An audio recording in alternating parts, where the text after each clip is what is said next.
Good morning, bonjour to everybody.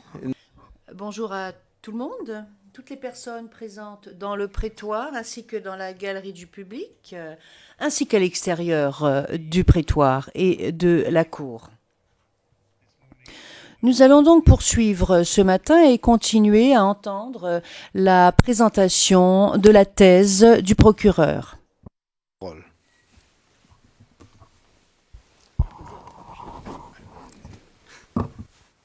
Mr. President, Madame Bensouda, Monsieur le Président, le bureau du procureur est représenté par la même équipe et c'est donc Monsieur MacDonald qui va reprendre le fil de sa déclaration liminaire. Monsieur MacDonald, bonjour. Bonjour, Madame, Messieurs les juges. Hier, j'avais indiqué, lorsque j'ai demandé que nous levions l'audience, j'avais informé la Chambre, disais-je, que j'allais poursuivre en parlant de l'incident, de l'événement du 16 décembre. Mais avant de le faire, j'aimerais vous parler en quelques termes de la radio-télévision ivoirienne ou de la RTI, comme elle est connue, et c'est ainsi que nous l'appellerons en l'espèce, la RTI. La RTI était la principale antenne de diffusion de la Côte d'Ivoire. Elle était contrôlée par M. Gbagbo et avait une importance stratégique essentielle pour son régime. Car à partir de l'ascension de M.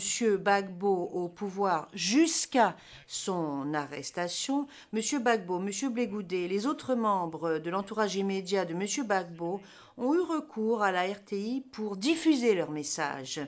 La RTI était le vecteur principal par le truchement duquel M. Blé Goudé a mobilisé les jeunes, a annoncé ses ordres et a donné ses consignes aux jeunes.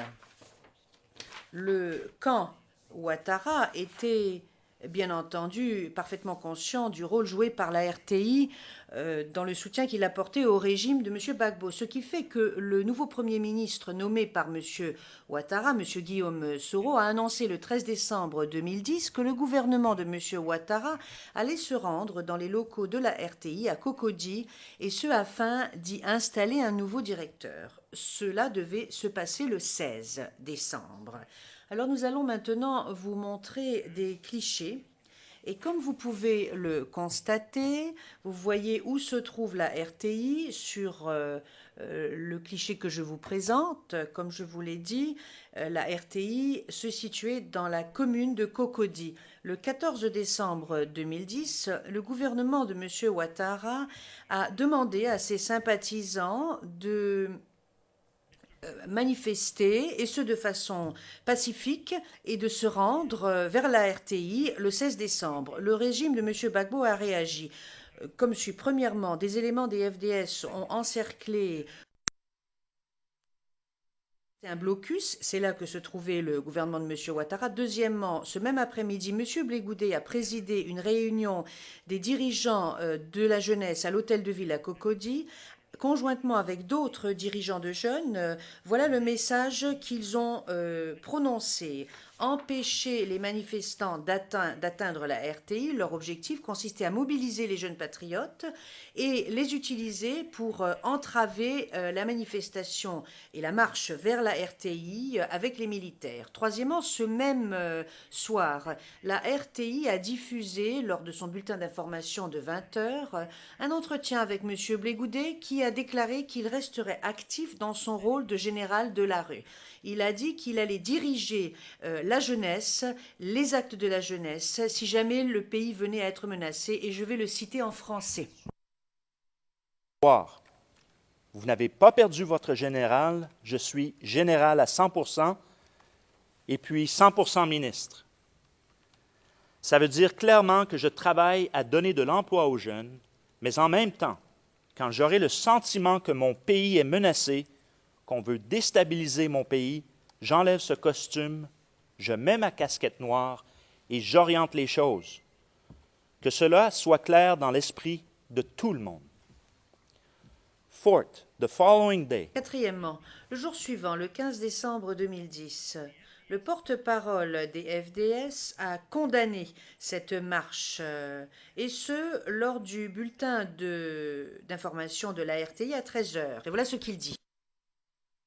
ces marches à relents d'action de force, donc de troubles graves à l'ordre public, n'ont pour unique finalité que d'opposer d'innocentes populations aux forces régulières de maintien de l'ordre et espérer obliger les forces de défense et de sécurité à un affrontement avec les Ivoiriens. He also warned that, and I A également mis en garde, et je cite, et de sécurité de Côte d'Ivoire tiennent M. Choi pour responsable des conséquences imprévisibles qui pourraient résulter de ces actions projetées. And so the FDS donc, le message des FDS est une menace voilée et est une justification planifiée pour les actes violents et les crimes commis contre les manifestants civils pacifiques le 16 décembre. Ils l'ont fait cela même avant que la marche ne commence. Cet acte de dénégation s'inscrivait d'ores et déjà dans le plan commun. Cinquièmement, l'après-midi du 15 décembre, M. Blé Goudet prononce un discours à Trècheville. Et il répète le même message agressif contre les pro-Ouattara et contre l'ONUCI. Et je cite à nouveau. de route qui a été donnée à l'ONUCI, qui a été donnée à la force Licorne, qui a été donnée à Guillaume Soro, était très claire. Enlevez M. Gbagbo. Je vous informe, M. Choi et l'ONU et la France préparent un génocide en Côte d'Ivoire. And he added, Ajouté. l'ONU que nous avions jusque-là considérée comme une force de paix vient de démontrer clairement qu'elle n'est plus une force de paix en Côte d'Ivoire, qu'elle est une force belligérante et qu'elle est une force d'occupation. C'est Choi qui organise la rébellion. C'est lui qui donne les idées à la rébellion. Donc Choi est considéré désormais comme un And Your Honors, the Et messieurs les juges, la foule lui répond à l'unisson et dit « rebelle ». Alors, vous avez donc ces formules menaçantes, ces formules qui ne peuvent avoir qu'un objectif, à savoir inspirer la violence. Monsieur Blé Goudet a essayé de s'absoudre de la responsabilité pour la violence qui s'est ensuivie en disant qu'il allait déloger Soro et Ouattara à main nue. Et il montre ses mains vides à l'intention de la foule, ce faisant galvanisant les groupes de jeunes comme il l'avait fait entre 2003 et 2006. Madame, Messieurs les juges, à main nue, qu'entendait M. Blé Goudet? Il entendait sans l'utilisation, sans avoir recours aux armes. Mais ce sont des propos qui étaient calculés et dénués de sens, au vu de ce qu'il a également dit. Parce qu'il a également dit... Nous reviendrons en fait plus tard lors de cette intervention sur ce message de ce combat à main nue, ainsi que pendant le procès. Et puis en dernier lieu, le soir du 15 décembre, M. Gbagbo rencontre le chef d'état-major de l'armée, M. Philippe Mangou, le chef de la gendarmerie, M. Kassaraté, et le chef de la police, M. Mbiya.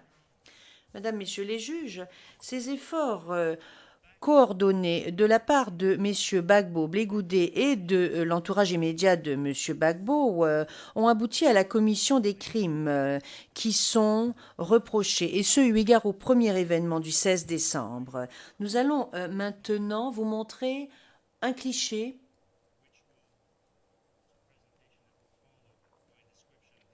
et cela va suivre en fait ma description des événements du 16 décembre. Alors, nous commençons très tôt, le matin du 16 décembre. Vous allez entendre de la part de témoins comment des dizaines de sympathisants de M. Ouattara se sont rassemblés dans différents lieux de rassemblement dans tout Abidjan. Ces points sont indiqués en bleu sur votre écran. Les manifestants ont commencé leur marche vers la RTI. Depuis tôt ce matin-là, les manifestants ont rencontré des forces pro-Gbagbo qui soit leur ont bloqué la route, soit les ont mis en garde et leur ont dit qu'ils allaient subir des conséquences assez graves s'ils continuaient. Certaines des positions des forces pro-Gbagbo se trouvent figurent en carré orange sur vos écrans. Les forces pro-Gbagbo étaient composées entre autres de la police, du SECOS, de la garde républicaine, de jeunes pro-Gbagbo, de membres de milices et de mercenaires. Ils étaient positionnés dans des positions essentielles et importantes et patrouillaient la zone autour de la RTI ainsi que des communes d'Abidjan telles que Cocody, Abobo, Adjamé, Koumassi et Yopougon.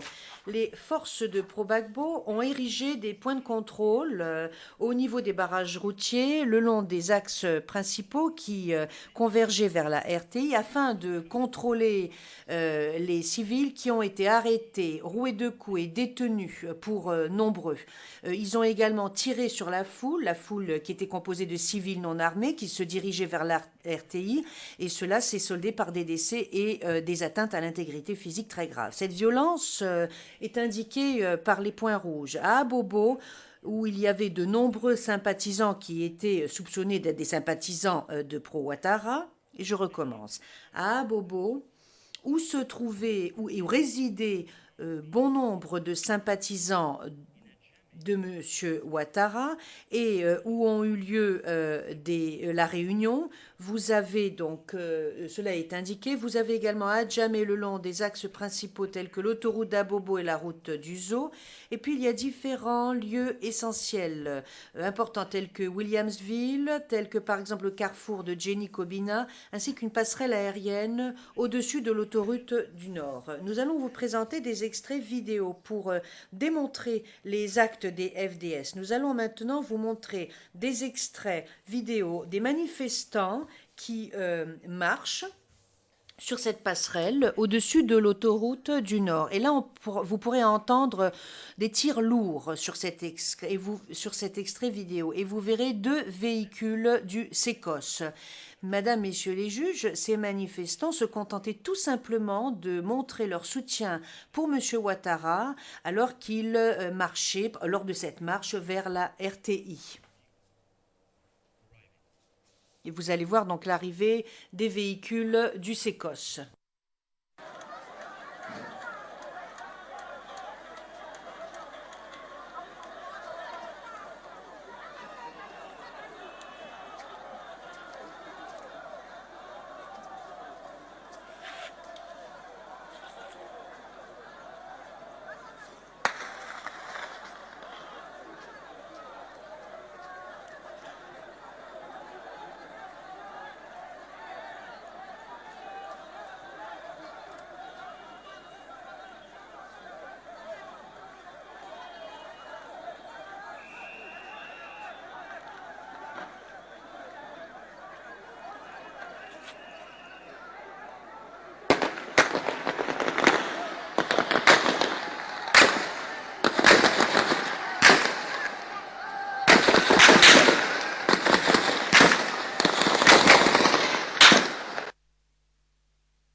Microphone, s'il vous plaît. Monsieur McDonald parle sans microphone. Entre-temps, ou pendant ce temps-là, à Cocody et au niveau de tous les carrefours autour de la RTI, la présence des forces de sécurité a été lourdement renforcée. Les forces pro-Gbagbo ont ouvert le feu sur la foule des manifestants, et ce, dans de nombreux lieux à Abidjan. Je vais maintenant vous montrer un extrait d'une vidéo qui a été filmée au carrefour entre le boulevard Latrille et la rue du lycée technique.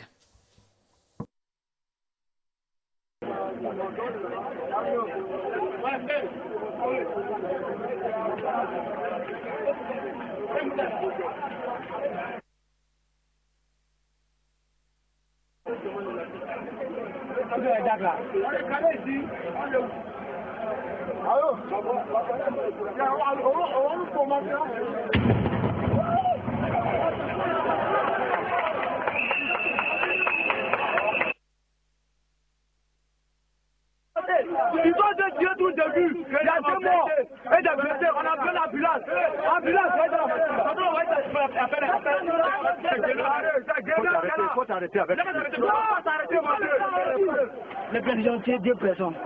Ils ont tué 2 personnes. 2 personnes. Ils ont tué 2 personnes. 2. On n'accepte pas. On n'accepte pas. Il faut finir. On ne peut pas accepter.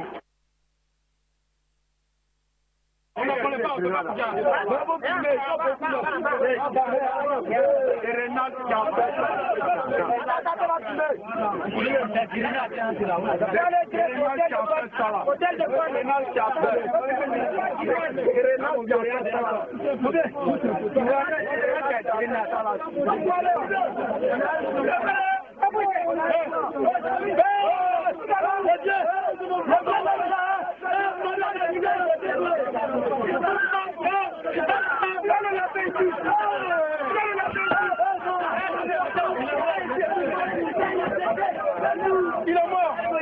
Il est mort. Il a eu.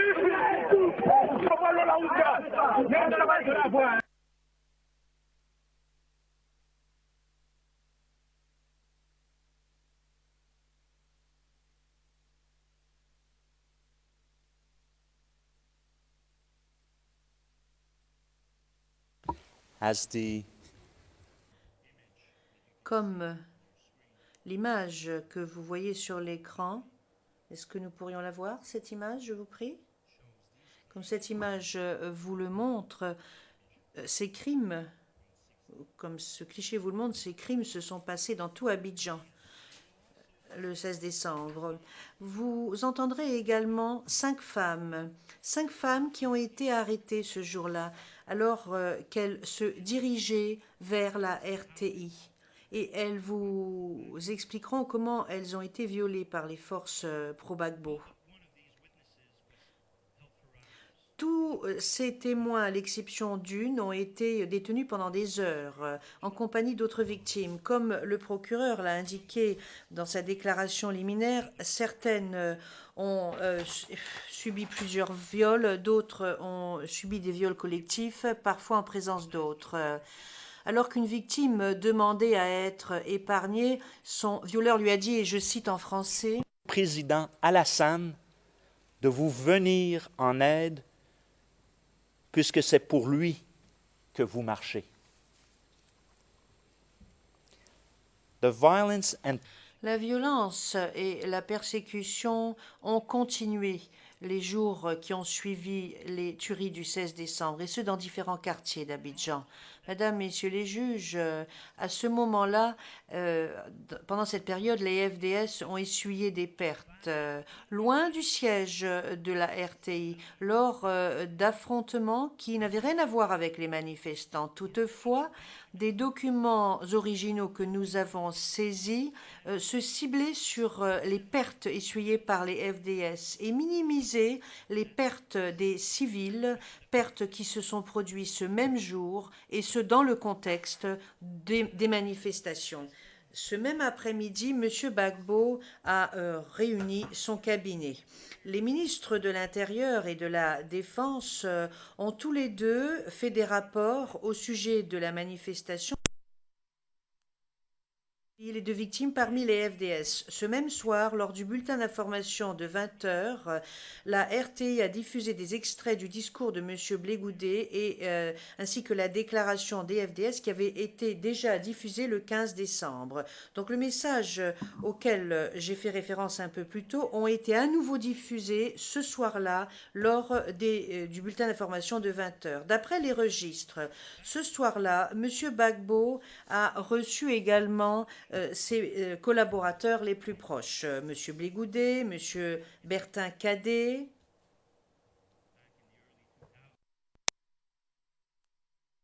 la Défense pendant une période, M. Alain Dogou, le président du FPI, M. Afi Nguessan, Aboudraman Sangaré, M. Désiré Tagro, ainsi que l'avocat personnel de M. Gbagbo, maître Géraldine Odéori. Le seul général des FDS qui ait rendu visite visite ce soir-là à M. Gbagbo, comme vous le devinerez peut-être, était M. Dogboblé, le général Dogboblé, le commandant de la garde républicaine. Toutes ces personnes dont je viens de vous donner le nom faisaient partie de son entourage immédiat et de la structure parallèle. Et le 17 décembre, M. Blé Goudé s'est rendu auprès de M. Gbagbo et la visite dura quasiment 6 heures. Les sympathisants de M. Ouattara ont essuyé des représailles violentes au cours des jours suivants. Et je pense notamment aux membres des FDS et à des personnes armées qui participaient à ces actes, qui portaient des personnes armées qui étaient habillées en civil et qui ont fait des descentes dans plusieurs quartiers d'Abidjan, notamment dans le quartier d'Abobo, où ils sont entrés par effraction dans les maisons de civils et ont tué et violé des civils. Le 17 décembre 2010, les soldats des FDS, avec un membre des jeunes patriotes, ont fait subir un viol collectif à une femme dans son foyer d'Abobo avant de la contraindre à observer le meurtre de son mari, qui était un membre du parti de M. Ouattara, le RDR. À la suite de quoi, les violeurs ont dit à la victime, qui portait un t-shirt pro-Ouattara, lui ont dit donc qu'elle devrait aller lui dire qui l'avait violée.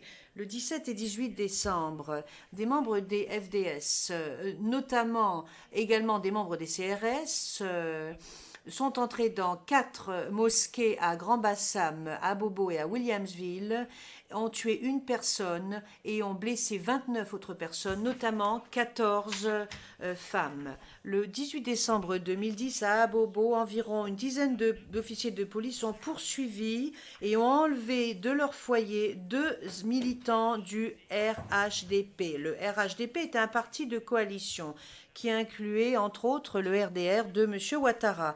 Une semaine plus tard, leurs corps ont été trouvés dans la morgue de Yopougon et ils avaient des blessures par balle à la poitrine. Le 19 décembre 2010, 6 hommes qui ont indiqué qu'ils étaient des policiers ont fait subir un viol collectif à 3 jeunes femmes dans leur maison d'Abobo. Ils ont dit à leurs victimes qu'elles devraient aller se plaindre auprès de M. Ouattara. La répression violente du 16 décembre 2010 a été condamnée par les ONG internationales, les médias ainsi que la communauté internationale.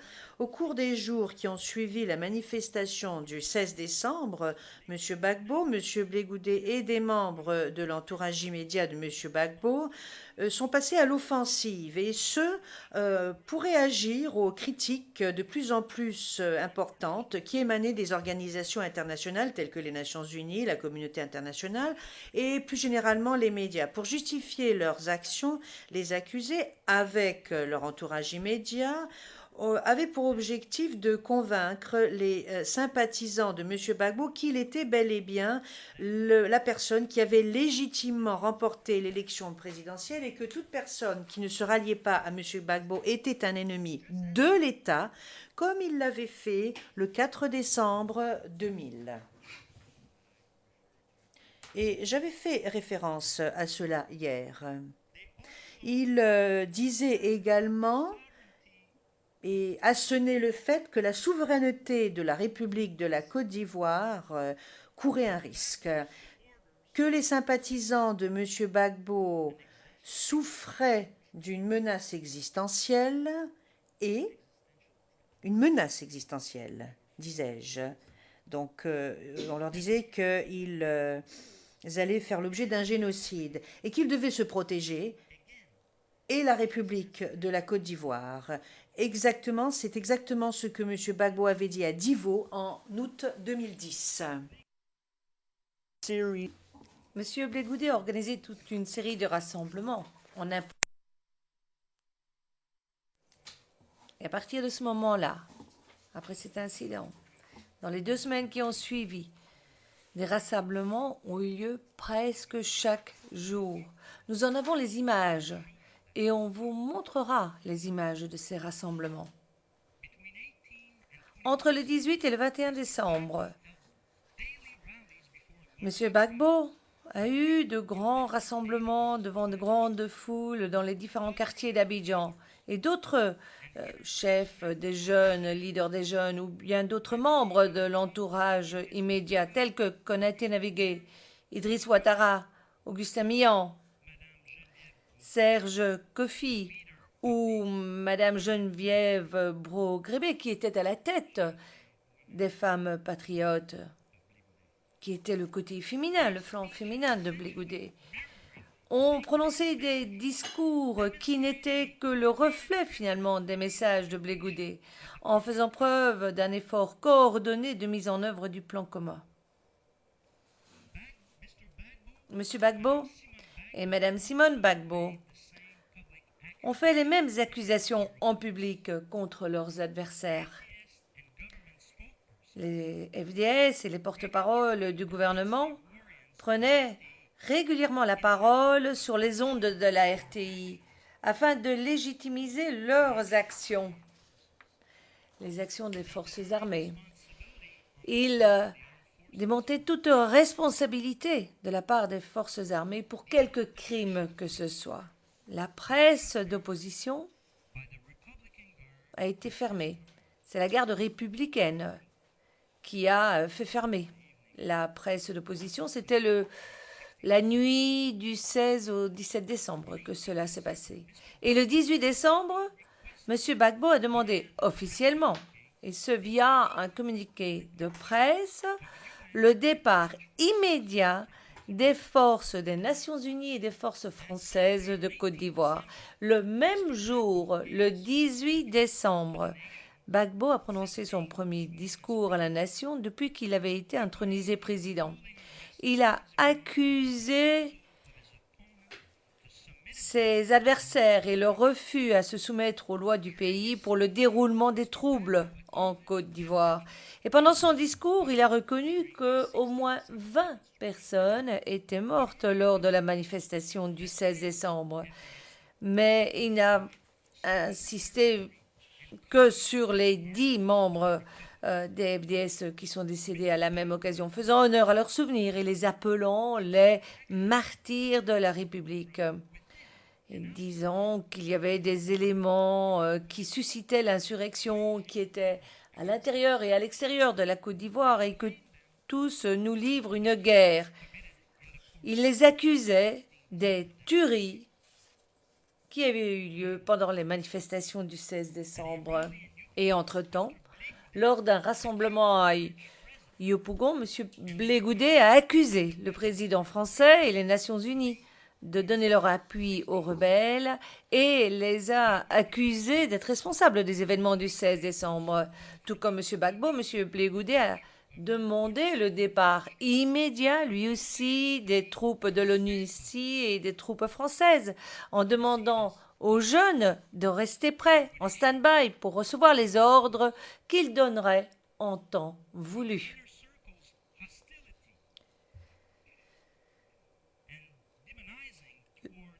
L'hostilité et la diabolisation par l'entourage immédiat des forces de l'ONU est due à plusieurs facteurs que je vais vous expliquer. D'abord, les Nations Unies, comme je vous l'ai dit hier, a reconnu légitime des élections et président de Côte d'Ivoire. Deuxièmement, les Nations Unies avaient une opération de maintien de la paix en Côte d'Ivoire d'assez grande ampleur et aussi à Abidjan et patrouillaient les rues.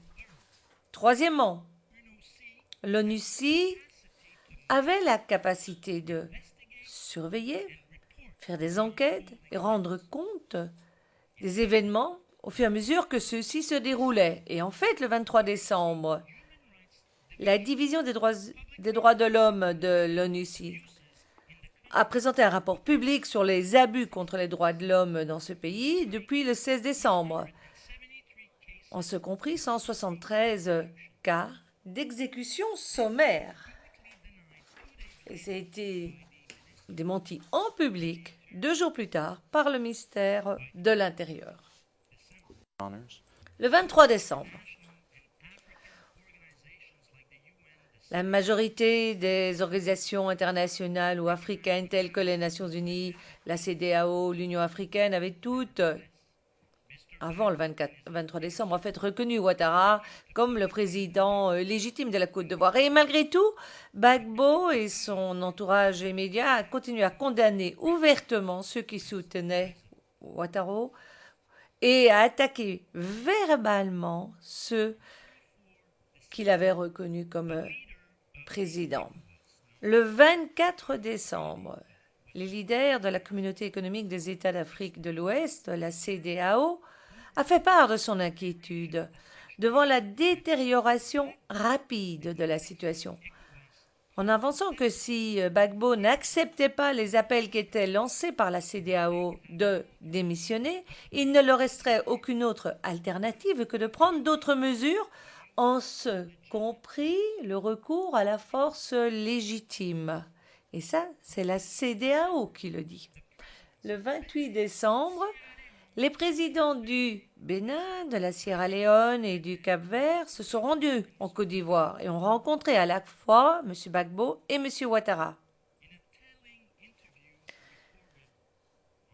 Dans un entretien révélateur, enregistré le 29 décembre et diffusé sur antenne le 31 décembre, M. Gbagbo énonce très clairement qu'il ne croit pas vraiment que la guerre puisse aboutir à une guerre civile, mais que la pression incessante de ses adversaires politiques, en ce compris les Nations Unies,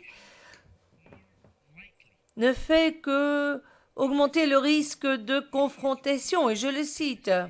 Et je crois qu'il faut prendre bonne note de la réponse qu'il a donnée quand on lui rappelle que la situation est des plus tendue. Il répond « Ce n'est pas la première fois qu'il y a des tensions en Côte d'Ivoire. » Quand on lui demande si la communauté internationale continue à exercer des pressions, finira-t-il par démissionner dans cet enregistrement? D'ailleurs, vous le verrez, qu'il fait preuve d'une certaine désinvolture. Et il répond bah, pourquoi est-ce qu'il exercerait une telle pression qui serait injuste sur moi? Et à la fin de cette interview, Gbagbo vous ramène dans ses discours qui ont animé toute sa campagne quand il déclare la chose suivante. J'ai déclaré au peuple de la Côte d'Ivoire au début de ma campagne qu'ils auraient le choix entre un candidat pour la Côte d'Ivoire et un candidat pour les étrangers. Ça peut paraître être une caricature, mais c'est la réalité.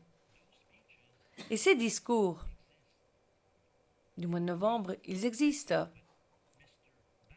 Et c'est exactement ce que disait M. Gbagbo en novembre 2010.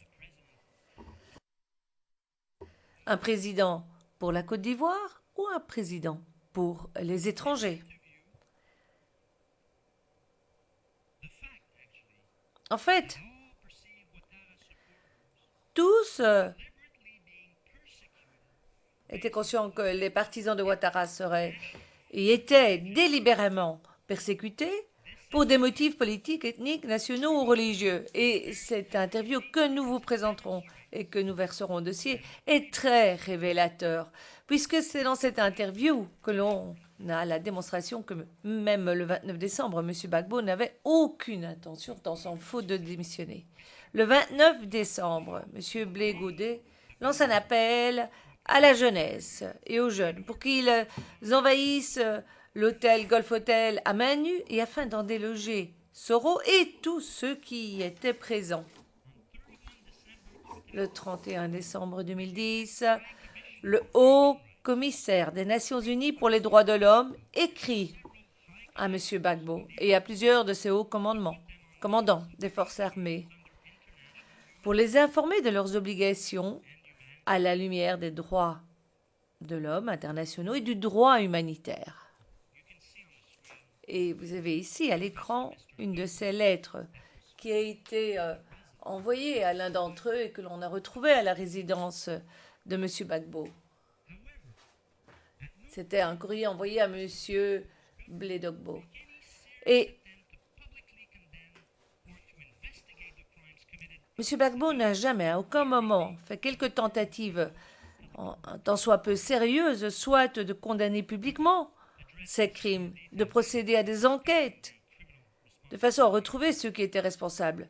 Et ce, pendant la période des élections ou post-électorales. D'ailleurs, j'y reviendrai plus tard quand on se penchera sur les éléments de la responsabilité pénale. Et donc, ce sont toutes ces actions coordonnées qui étaient menées pour maintenir Gbagbo au pouvoir qui se sont poursuivies jusqu'en 2011. Et Blé Goudé a continué à mobiliser ces jeunes pour des rassemblements en janvier, en mobilisant les jeunes et en leur disant de rester prêts à recevoir ces instructions. Et le 4 janvier, d'ailleurs, lorsqu'il était interrogé par la TV française, France 24, et qu'on lui demande ce qu'il en est des mobilisations, et quand on lui parle des exactions qui ont été commises, et quand on lui parle de ces 173 morts du côté de Ouattara, quelle est sa réaction? Il accuse les partisans de Ouattara, qui sont ceux qui ont introduit la guérilla urbaine dans le pays. Le 5 janvier 2011, à Koumassi, Blé Goudé informe les jeunes que cette menace à envahir l'hôtel Golf Hotel a déclenché une réaction des représentants africains qui lui ont demandé de donner une chance au dialogue. Alors, il demande à ces jeunes d'attendre, de rester calmes, de résister à la provocation et de rester à l'écoute du général, en français dans le texte. Encore une fois, Blé Goudé fait preuve là de tout le poids qu'il a sur ces jeunes. Cela montre aussi les efforts coordonnés entre M. Gbagbo et son entourage immédiat. Dire aux jeunes d'attendre, d'être prêts. Mesdames, Messieurs les juges, c'est en janvier aussi que l'on voit le point de basculement des opérations des FDS à Abidjan. L'armée a commencé à mener des opérations aux côtés des forces de l'ordre. Ils ont commencé à lancer des raids, et tout particulièrement dans le quartier PK18 à Abobo, où des groupes de résistance locaux avaient commencé à émerger et qui se sont organisés de plus en plus dans les semaines qui ont suivantes. Et ces groupes, par la suite, quand on parlera d'eux, on y fera référence en parlant des commandos invisibles. Et le 11 janvier, en fait, lors d'un raid, le FDS a été attaqué par des assaillants du PK18. 8 personnes sont mortes, dont 2 des FDS. Et nous avons là des incidents qui se multiplient, une démarche de plus en plus robuste par Gbagbo et par les membres de son entourage immédiat afin de rester au pouvoir. Nous avons là une campagne orchestrée d'appui au FDS. Et par exemple, le jour suivant, le 12 janvier 2011, la CEMA, Philippe Mangou, annonce à la télévision d'État que les attaques armées contre les FDS étaient, et je cite, presque des actes de guerre. Les FDS se considéraient comme étant presque dans une position d'autodéfense et dès lors s'octroie le droit de réagir à partir d'aujourd'hui avec tous les moyens à sa disposition à toute attaque de quelque côté qu'elle provienne. Il annonce qu'un couvre-feu a été ordonné et que celui-ci commencera à Abobo et à Nyamama. Ce sont 2 communes et devrait se poursuivre jusqu'au 15 janvier. Le même soir, le haut commandement des FDS a rencontré M. Gbagbo à la résidence présidentielle. M. Blé Goudé, d'autres membres du cabinet ont participé à cette même réunion. Toute cette réunion, d'ailleurs, a été versée au registre le 13 janvier. Une réunion du cabinet a eu lieu en présence de M. Gbagbo. Et le même jour, en fait, le gouvernement a déclaré à la RTI que le gouvernement ferait tout ce qui serait possible pour neutraliser les rebelles. Et le 15 janvier, Simone Gbagbo a pris la parole au Congrès national de la résistance démocratique, que l'on connaît mieux sous son acronyme, qui est le CNRD. C'est une plateforme politique sous la présidence de Mme Gbagbo, dans lequel on retrouve d'ailleurs Blé Goudé et d'autres partis pro-Gbagbo et des organisations de jeunesse. Il y avait là 4000 partisans en présence de l'entourage immédiat, en ce compris Blé Goudé. Elle a annoncé à ce moment-là, lors de ce rassemblement, que l'époque des gris-gris est révolue Elle associait les gris-gris avec les rebelles et elle décrivait Ouattara, le chef de la bande. Elle a lancé un appel aux supporters de Gbagbo pour que tous ensemble œuvrent pour récupérer, reconquérir leurs terres des étrangers. Donc les gris-gris, c'est justement ce que portent ceux qui habitent au nord, ceux qui sont musulmans. Quand on parle d'un gris-gris, on sait exactement de qui on parle. Mesdames et messieurs les juges, nous sommes arrivés à un moment de la crise où un élément essentiel de cette stratégie de l'entourage immédiat était le renforcement des FDS et donner un peu plus de poids aux partisans de pro-Gbagbo. Il s'agissait donc d'une campagne délibérée et orchestrée d'appui au FDS qui commença et M. Blé Goudé, une fois de plus, est au premier rang. Par exemple, le 20 janvier, M. Blé Goudé et d'autres jeunes ou leaders de jeunes ont rencontré le chef d'état-major. Donc, on a les leaders des jeunes qui rencontrent les généraux des FDS. Pendant la réunion, qui est en partie télévisée, d'ailleurs, Blé Goudé rassure les généraux. Ils disent, oui, nous sommes là pour défendre notre pays. Chacun va le faire dans son propre territoire. Et par la suite, il rend hommage à l'armée. Et il dit d'ailleurs qu'une célébration officielle aura lieu le 23 janvier au stade Champrou.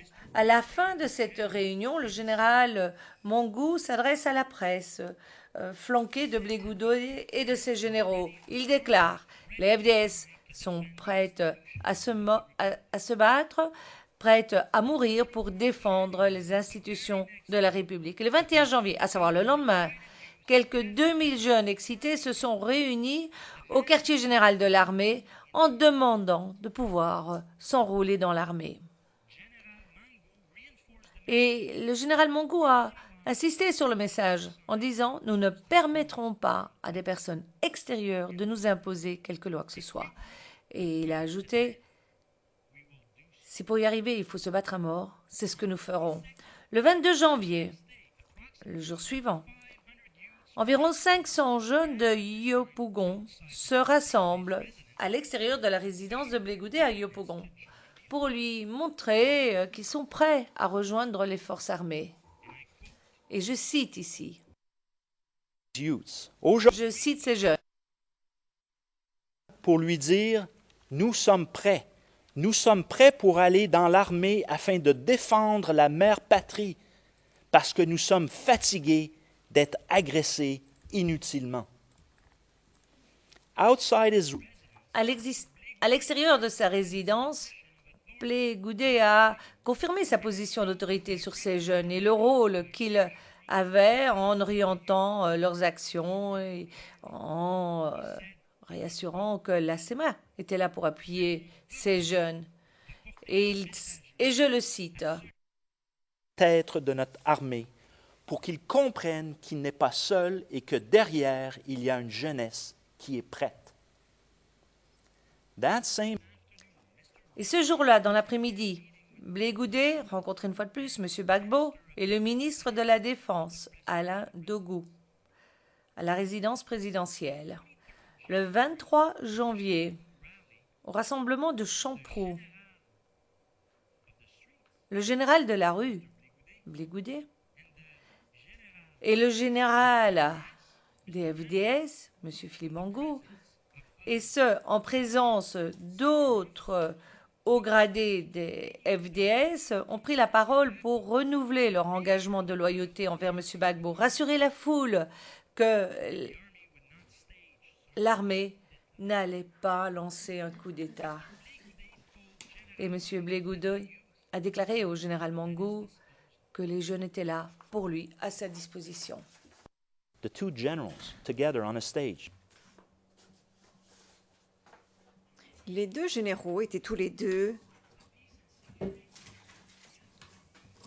ensemble. Le 28 janvier 2011, Le Conseil de paix et de sécurité de l'Union africaine a annoncé la création d'un panel composé de 5 chefs d'État africains ayant pour mandat de trouver une solution politique générale qui serait contraignante pour l'ensemble des parties. Les ONG internationales, les médias ainsi que la communauté internationale.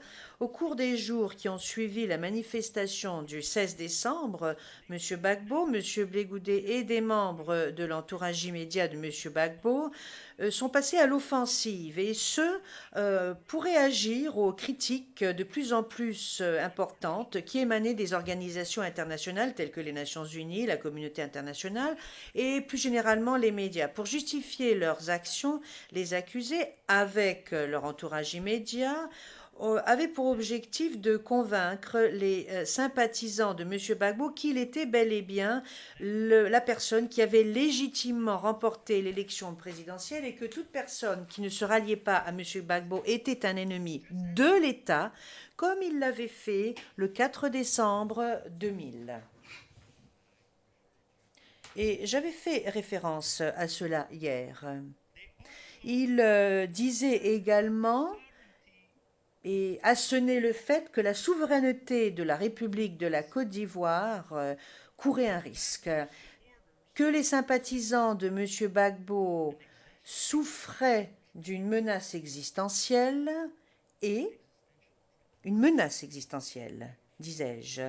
Donc, on leur disait qu'ils allaient faire l'objet d'un génocide et qu'ils devaient se protéger, et la République de la Côte d'Ivoire. Exactement, c'est exactement ce que M. Gbagbo avait dit à Divo en août 2010. Monsieur Blegoudé a organisé toute une série de rassemblements. Et à partir de ce moment-là, après cet incident, dans les 2 semaines qui ont suivi, des rassemblements ont eu lieu presque chaque jour. Nous en avons les images.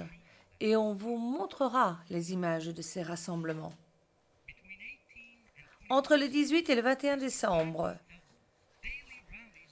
M. Gbagbo a eu de grands rassemblements devant de grandes foules dans les différents quartiers d'Abidjan. Et d'autres chefs des jeunes, leaders des jeunes, ou bien d'autres membres de l'entourage immédiat, tels que Konaté Navigué, Idriss Ouattara, Augustin Mian, Serge Kofi ou Madame Geneviève Brault-Grébé, qui était à la tête des femmes patriotes, qui était le côté féminin, le flanc féminin de Blegoudé, ont prononcé des discours qui n'étaient que le reflet finalement des messages de Blegoudé, en faisant preuve d'un effort coordonné de mise en œuvre du plan commun. M. Gbagbo et Mme Simone Gbagbo ont fait les mêmes accusations en public contre leurs adversaires. Les FDS et les porte-paroles du gouvernement prenaient régulièrement la parole sur les ondes de la RTI afin de légitimiser leurs actions, les actions des forces armées. Ils démontaient toute responsabilité de la part des forces armées pour quelque crime que ce soit. La presse d'opposition a été fermée. C'est la garde républicaine qui a fait fermer la presse d'opposition. C'était la nuit du 16 au 17 décembre que cela s'est passé. Et le 18 décembre, M. Gbagbo a demandé officiellement, et ce via un communiqué de presse, le départ immédiat des forces des Nations Unies et des forces françaises de Côte d'Ivoire. Le même jour, le 18 décembre, Gbagbo a prononcé son premier discours à la nation depuis qu'il avait été intronisé président. Il a accusé ses adversaires et leur refus à se soumettre aux lois du pays pour le déroulement des troubles en Côte d'Ivoire. Et pendant son discours, il a reconnu qu'au moins 20 personnes étaient mortes lors de la manifestation du 16 décembre. Mais il n'a insisté que sur les 10 membres des FDS qui sont décédés à la même occasion, faisant honneur à leurs souvenirs et les appelant les martyrs de la République. Et disant qu'il y avait des éléments qui suscitaient l'insurrection, qui étaient à l'intérieur et à l'extérieur de la Côte d'Ivoire et que tous nous livrent une guerre. Il les accusait des tueries qui avaient eu lieu pendant les manifestations du 16 décembre. Et entre-temps, lors d'un rassemblement à Yopougon, M. Blé Goudé a accusé le président français et les Nations Unies de donner leur appui aux rebelles et les a accusés d'être responsables des événements du 16 décembre. Tout comme M. Gbagbo, M. Blé Goudé a demandé le départ immédiat, lui aussi, des troupes de l'ONU ici et des troupes françaises, en demandant aux jeunes de rester prêts, en stand-by, pour recevoir les ordres qu'ils donneraient en temps voulu.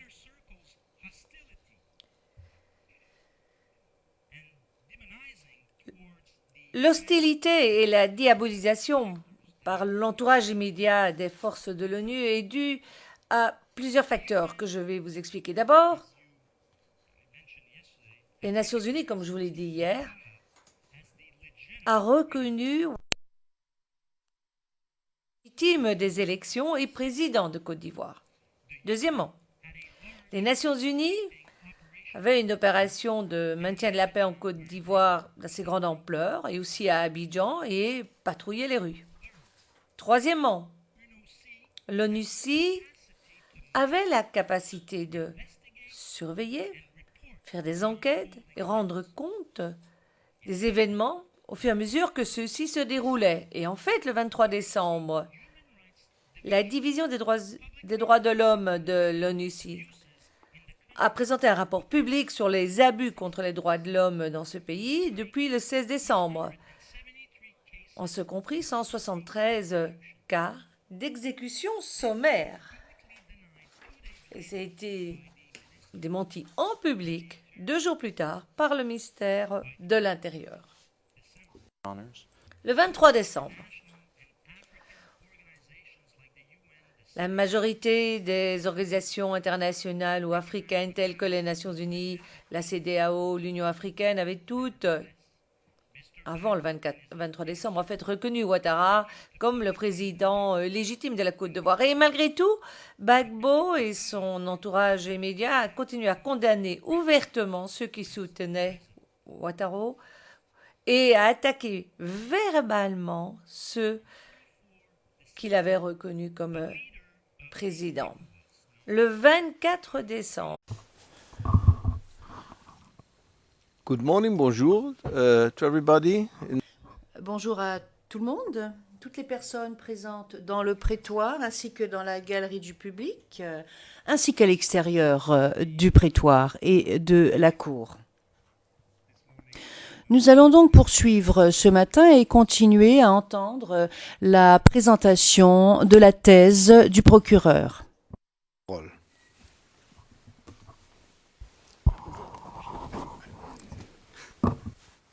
Mr. President, Madame Bensouda, Monsieur le Président, le bureau du procureur est représenté par la même équipe et c'est donc Monsieur MacDonald qui va reprendre le fil de sa déclaration liminaire.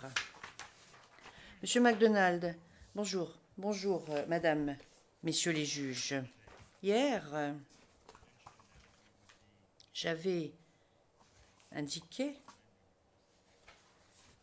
lorsque j'ai demandé que nous levions l'audience, j'avais informé la Chambre, disais-je, que j'allais poursuivre en parlant de l'incident, de l'événement du 16 décembre.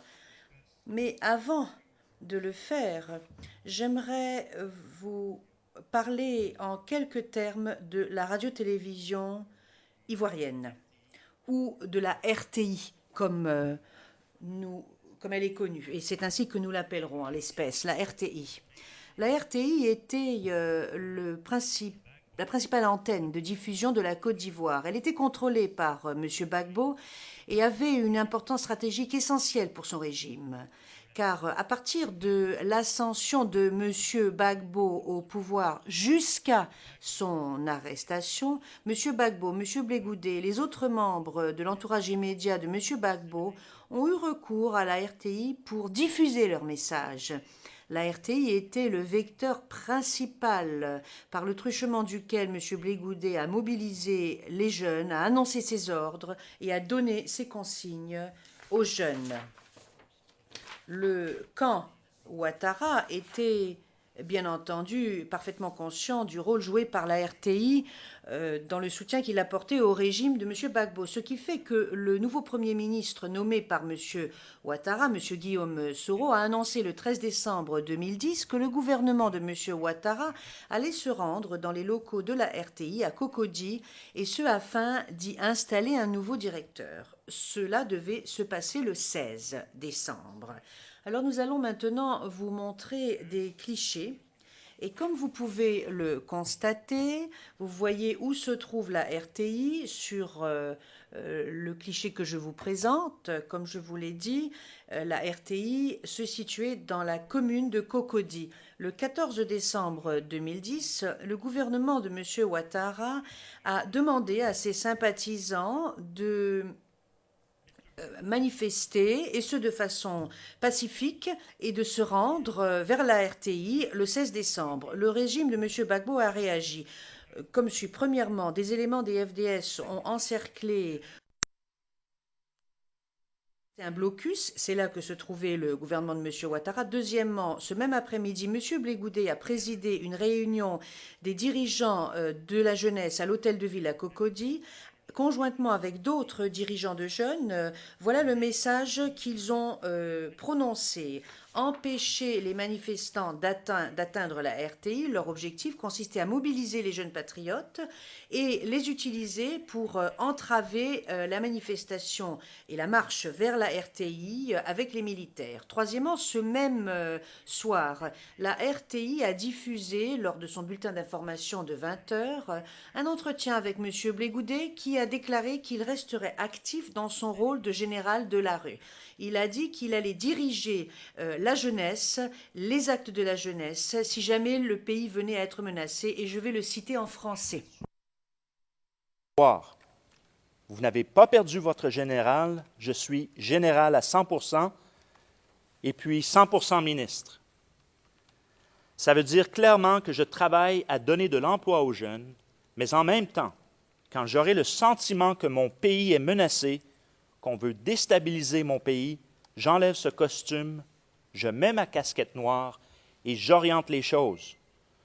Que cela soit clair dans l'esprit de tout le monde. Fourth, the following day. Quatrièmement, le jour suivant, le 15 décembre 2010, le porte-parole des FDS a condamné cette marche, et ce, lors du bulletin d'information de la RTI à 13h. Et voilà ce qu'il dit.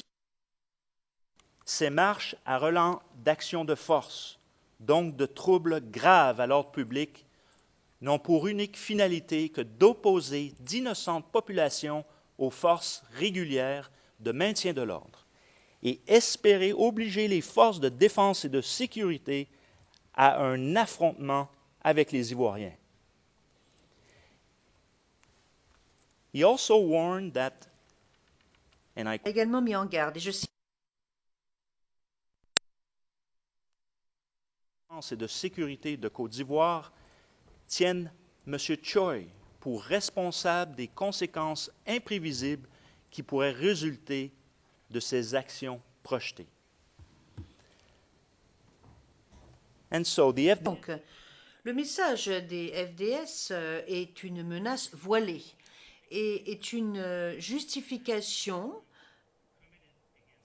planifiée pour les actes violents et les crimes commis contre les manifestants civils pacifiques le 16 décembre.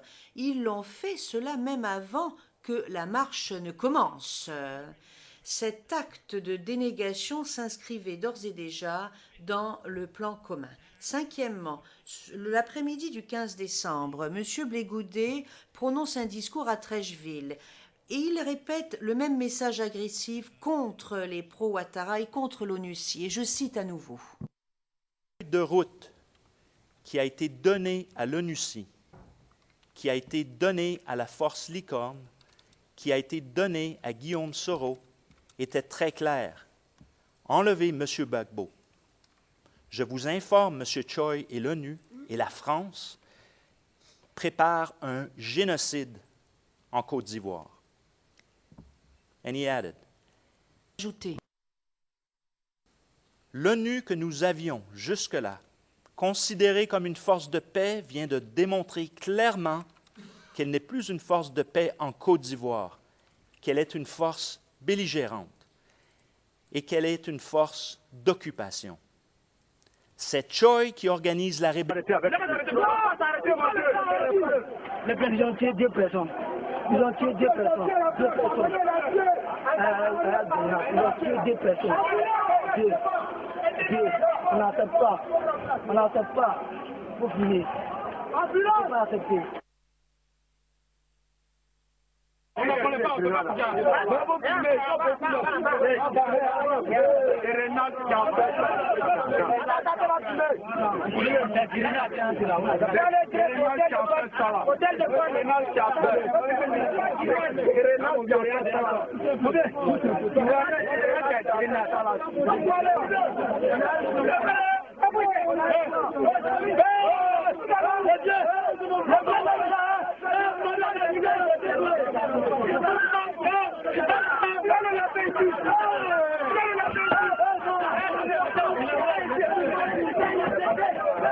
Il est mort. Il est mort. Il a eu.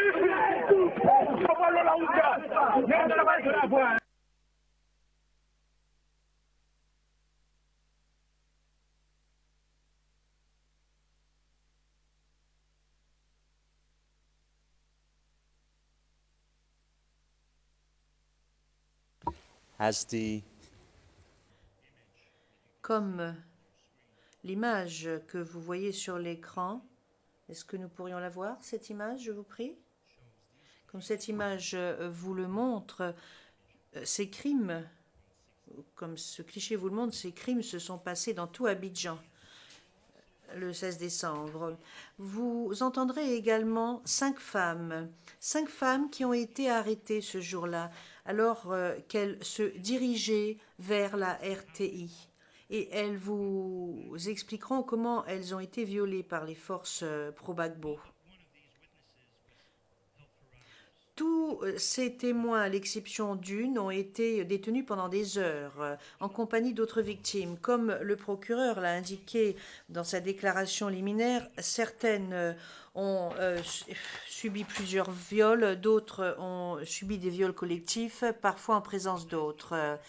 Alors qu'une victime demandait à être épargnée, son violeur lui a dit, et je cite en français, « Président Alassane, de vous venir en aide puisque c'est pour lui que vous marchez. »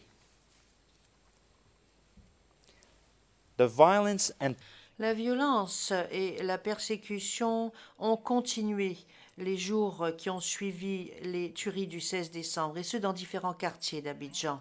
Mesdames, Messieurs les juges, à ce moment-là, pendant cette période, les FDS ont essuyé des pertes loin du siège de la RTI, lors d'affrontements qui n'avaient rien à voir avec les manifestants. Toutefois, des documents originaux que nous avons saisis se ciblaient sur les pertes essuyées par les FDS et minimisaient les pertes des civils, pertes qui se sont produites ce même jour, et ce dans le contexte des manifestations.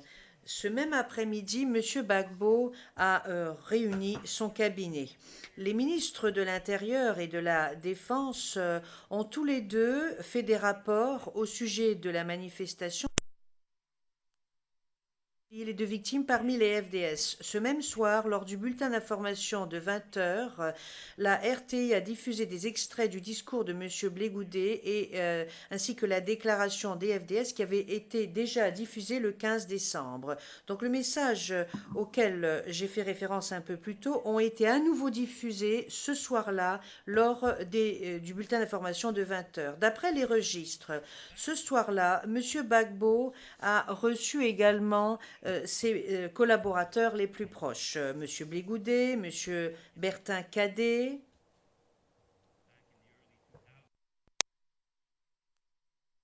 la Défense pendant une période, M. Alain Dogou, le président du FPI, M. Afi N'Guessan,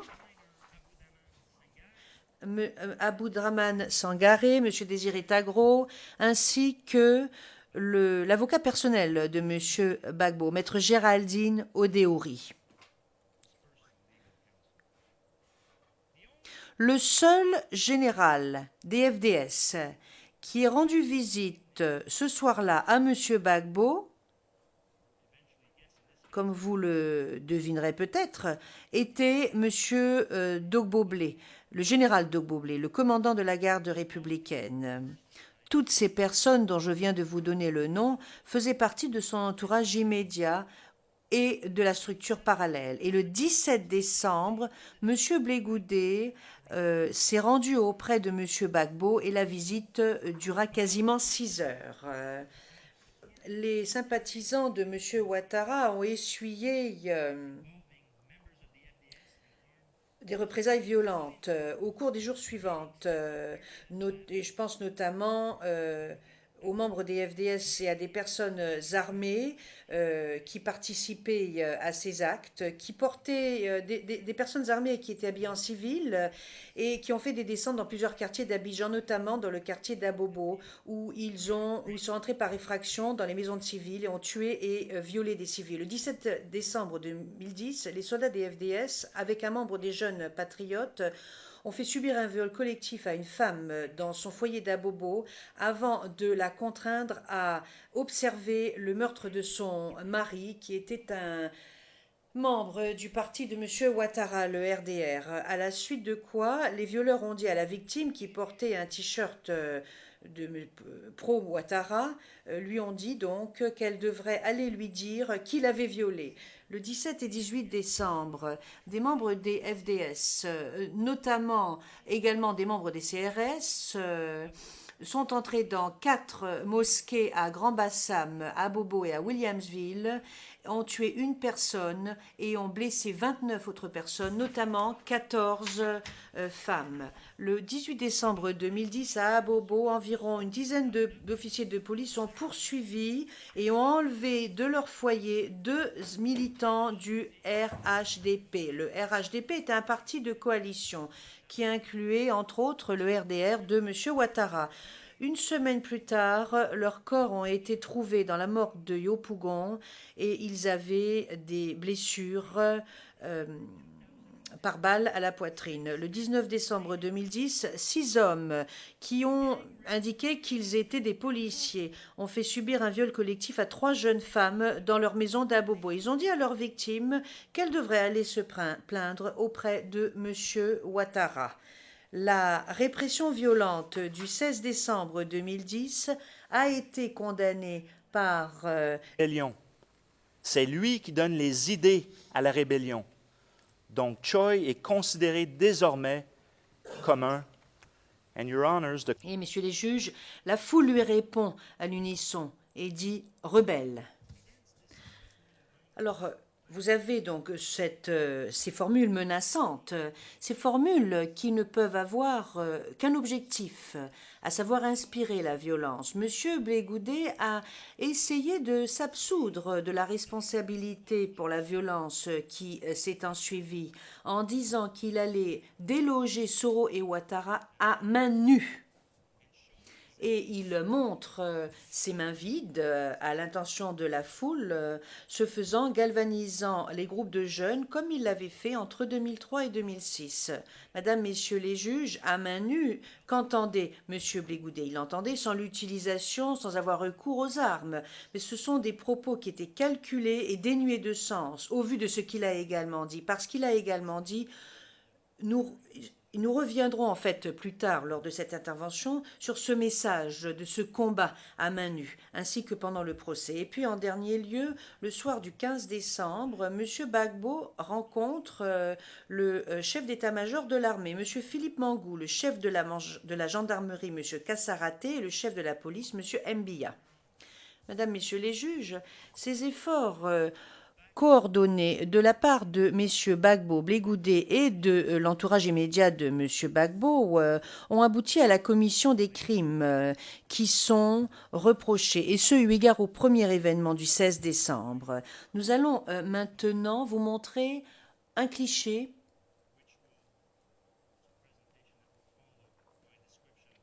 et cela va suivre en fait ma description des événements du 16 décembre. Alors, nous commençons très tôt le matin du 16 décembre. Vous allez entendre de la part de témoins comment des dizaines de sympathisants de M. Ouattara se sont rassemblés dans différents lieux de rassemblement dans tout Abidjan. Ces points sont indiqués en bleu sur votre écran. Les manifestants ont commencé leur marche vers la RTI. Depuis tôt ce matin-là, les manifestants ont rencontré des forces pro-Gbagbo qui soit leur ont bloqué la route, soit les ont mis en garde et leur ont dit qu'ils allaient subir des conséquences assez graves s'ils continuaient. Certaines des positions des forces pro-Gbagbo se trouvent figure en carré orange sur vos écrans. Les forces pro-Gbagbo étaient composées, entre autres, de la police, du SECOS, de la garde républicaine, de jeunes pro-Gbagbo, de membres de milices et de mercenaires. Ils étaient positionnés dans des positions essentielles et importantes et patrouillaient la zone autour de la RTI ainsi que des communes d'Abidjan telles que Cocody, Abobo, Adjamé, Koumassi et Yopougon. Les forces de pro-Gbagbo ont érigé des points de contrôle au niveau des barrages routiers, le long des axes principaux qui convergeaient vers la RTI afin de contrôler les civils qui ont été arrêtés, roués de coups et détenus pour nombreux.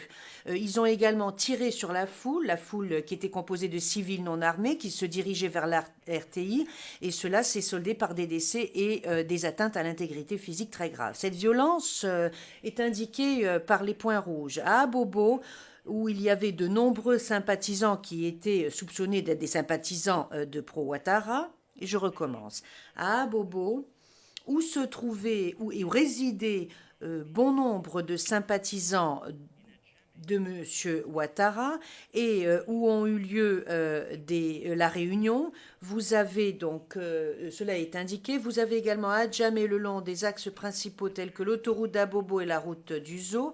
Et puis il y a différents lieux essentiels importants tels que Williamsville, tels que par exemple le carrefour de Jenny Kobina, ainsi qu'une passerelle aérienne au-dessus de l'autoroute du Nord. Nous allons vous présenter des extraits vidéo pour démontrer les actes des FDS. Nous allons maintenant vous montrer des extraits vidéo des manifestants qui marchent sur cette passerelle au-dessus de l'autoroute du Nord. Et là, vous pourrez entendre des tirs lourds sur cet extrait vidéo. Et vous verrez 2 véhicules du SECOS. Madame, Messieurs les juges, ces manifestants se contentaient tout simplement de montrer leur soutien pour M. Ouattara alors qu'il marchait, lors de cette marche, vers la RTI. Et vous allez voir donc l'arrivée des véhicules du SECOS.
Microphone, s'il vous plaît. Monsieur MacDonald parle sans microphone. Entre-temps, ou pendant ce temps-là, à Kokodji et au niveau de tous les carrefours autour de la RTI, la présence des forces de sécurité a été lourdement renforcée. Les forces pro-Gbagbo ont ouvert le feu sur la foule des manifestants, et ce, dans de nombreux lieux à Abidjan. Je vais maintenant vous montrer un extrait d'une vidéo qui a été filmée au carrefour entre le boulevard Latrille et la rue du lycée technique.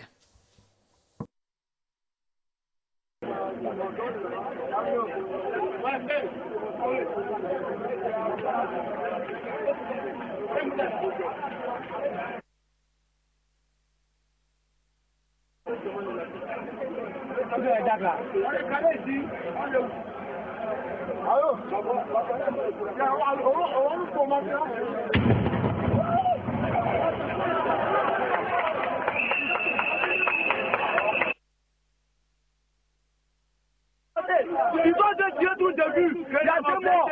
Et des blessés. On a pris l'ambulance.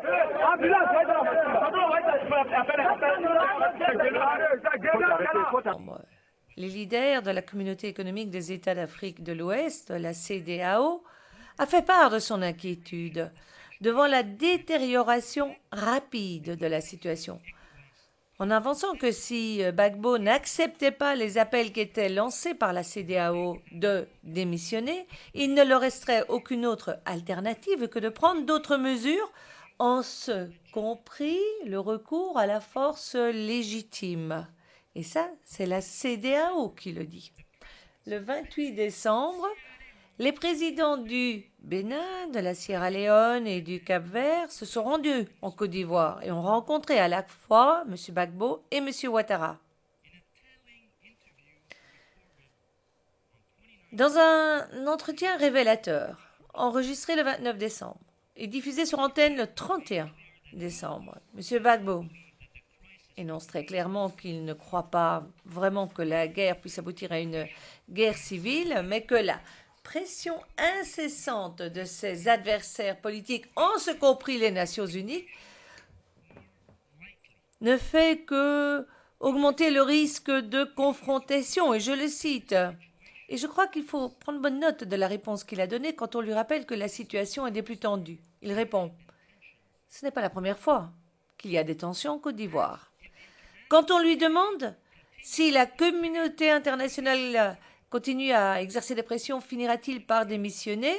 Dans cet enregistrement, d'ailleurs, vous le verrez, qu'il fait preuve d'une certaine désinvolture. Et il répond bah, pourquoi est-ce qu'il exercerait une telle pression qui serait injuste sur moi? Et à la fin de cette interview, Gbagbo vous ramène dans ses discours qui ont animé toute sa campagne quand il déclare la chose suivante. J'ai déclaré au peuple de la Côte d'Ivoire au début de ma campagne qu'ils auraient le choix entre un candidat pour la Côte d'Ivoire et un candidat pour les étrangers. Ça peut paraître être une caricature, mais c'est la réalité. Et ces discours du mois de novembre, ils existent. Et c'est exactement ce que disait M. Gbagbo en novembre 2010. Un président pour la Côte d'Ivoire ou un président pour les étrangers? En fait, tous étaient conscients que les partisans de Ouattara seraient et étaient délibérément persécutés pour des motifs politiques, ethniques, nationaux ou religieux. Et cette interview que nous vous présenterons et que nous verserons au dossier est très révélateur, puisque c'est dans cette interview que l'on a la démonstration que même le 29 décembre, M. Gbagbo n'avait aucune intention, tant s'en faut, de démissionner. Le 29 décembre, M. Blé Godet lance un appel à la jeunesse et aux jeunes pour qu'ils envahissent l'hôtel Golf Hotel à main nue et afin d'en déloger Soro et tous ceux qui y étaient présents.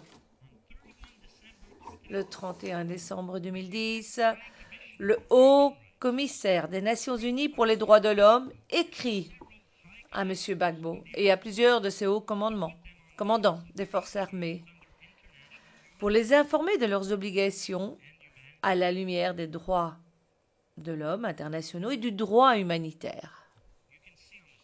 Et vous avez ici à l'écran une de ces lettres qui a été envoyée à l'un d'entre eux et que l'on a retrouvée à la résidence de M. Gbagbo. C'était un courrier envoyé à M. Bledogbo. Et M. Gbagbo n'a jamais, à aucun moment, fait quelques tentatives, tant soit peu sérieuses, soit de condamner publiquement ces crimes, de procéder à des enquêtes, de façon à retrouver ceux qui étaient responsables, et ce, pendant la période des élections ou post-électorales. D'ailleurs, j'y reviendrai plus tard, quand on se penchera sur les éléments de la responsabilité pénale. Et donc, ce sont toutes ces actions coordonnées qui étaient menées pour maintenir Gbagbo au pouvoir, qui se sont poursuivies jusqu'en 2011. Et Blé Goudé a continué à mobiliser ces jeunes pour des rassemblements en janvier, en mobilisant les jeunes et en leur disant de rester prêts à recevoir ces instructions. Et le 4 janvier, d'ailleurs, lorsqu'il était interrogé par la TV française, France 24, et qu'on lui demande ce qu'il en est des mobilisations, et quand on lui parle des exactions qui ont été commises, et quand on lui parle de ces 173 morts du côté de Ouattara, quelle est sa réaction? Il accuse les partisans de Ouattara, qui sont ceux qui ont introduit la guérilla urbaine dans le pays. Le 5 janvier 2011, à Koumassi, Blé Goudé informe les jeunes que cette menace à envahir l'hôtel Golf Hotel a déclenché une réaction des représentants africains qui lui ont demandé de donner une chance au dialogue. Alors, il demande à ces jeunes d'attendre, de rester calmes, de résister à la provocation et de rester à l'écoute du général, en français dans le texte. Encore une fois, Blé Goudé fait preuve là de tout le poids qu'il a sur ces jeunes. Cela montre aussi les efforts coordonnés entre M. Gbagbo et son entourage immédiat. Dire aux jeunes d'attendre, d'être prêts. Mesdames, Messieurs les juges, c'est en janvier aussi que l'on voit le point de basculement des opérations des FDS à Abidjan. L'armée a commencé à mener des opérations aux côtés des forces de l'ordre. Ils ont commencé à lancer des raids, et tout particulièrement dans le quartier PK18 à Abobo, où des groupes de résistance locaux avaient commencé à émerger et qui se sont organisés de plus en plus dans les semaines qui ont suivantes. Et ces groupes, par la suite, quand on parlera d'eux, on y fera référence en parlant des commandos invisibles. Et le 11 janvier, en fait, lors d'un raid, le FDS a été attaqué par des assaillants du PK18. 8 personnes sont mortes, dont 2 des FDS. Et nous avons là des incidents qui se multiplient, une démarche de plus en plus robuste par Gbagbo et par les membres de son entourage immédiat afin de rester au pouvoir. Nous avons là une campagne orchestrée d'appui au FDS. Et par exemple, le jour suivant, le 12 janvier 2011, la SEMA, Philippe Mangou, annonce à la télévision d'État que les attaques armées contre les FDS étaient